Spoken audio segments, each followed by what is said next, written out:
Hi, welcome back to Ms Chooni. This is Kind Skills Lab.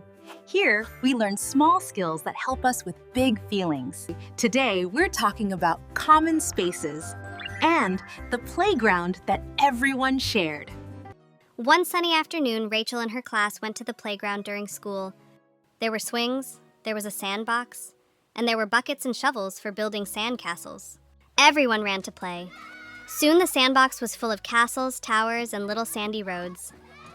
Rachel built a tall castle with a blue bucket. Leo dug a tunnel. Ava made a tiny village with little walls around it. They played and laughed for a long time. Then the teacher called out, "All right, everyone, it's time to go back inside." Some children jumped up quickly. One shovel was left in the sand. A bucket rolled near the slide. A little rake lay upside down by the tunnel. Rachel started to walk away. Then she stopped. She looked at the playground. Tomorrow, other children would come here to play. They would want to build castles too. Rachel walked back to the sandbox. She picked up the shovel and placed it in the basket. She brushed the sand off the bucket and set it beside the others. Leo saw what Rachel was doing. He picked up the rake. Ava helped stack the buckets neatly. Soon the sandbox looked tidy again. The teacher smiled. "You all took care of the playground," she said.